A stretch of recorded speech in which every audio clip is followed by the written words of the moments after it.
Ay. Ano? Naabutan din kita. Ginagawa mo. Meron pa kayong gamot. May plema ka eh. Kaya nga, MM. Ginagawa mo. Magpamagic ka? Nagpa-practice ako syempre. Alam mo naman famous magician tayo in Santa Mesa eh. Hindi na uso yan. Kailangan lagi tayo may magic. Hindi na uso yan niya. Ano? Ito na lang, aalakin na lang kita. Ano?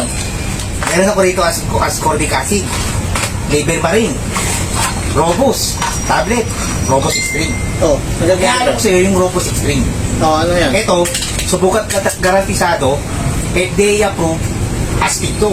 Ang pinakamalupit dito, tumutulong to na mapalakas ang pagnanasang sexual at tibay na pangangatawan. Yan? Oo, ayan ha. Tutulungan kita basta teleperformance yan. Bibigay mo lang sa akin yan? Pwede, bibigay ko sa'yo ngayon to. Yan. Pero ngayon, huwag ka na mag-magic. Ayaw ko na yan. Bakit?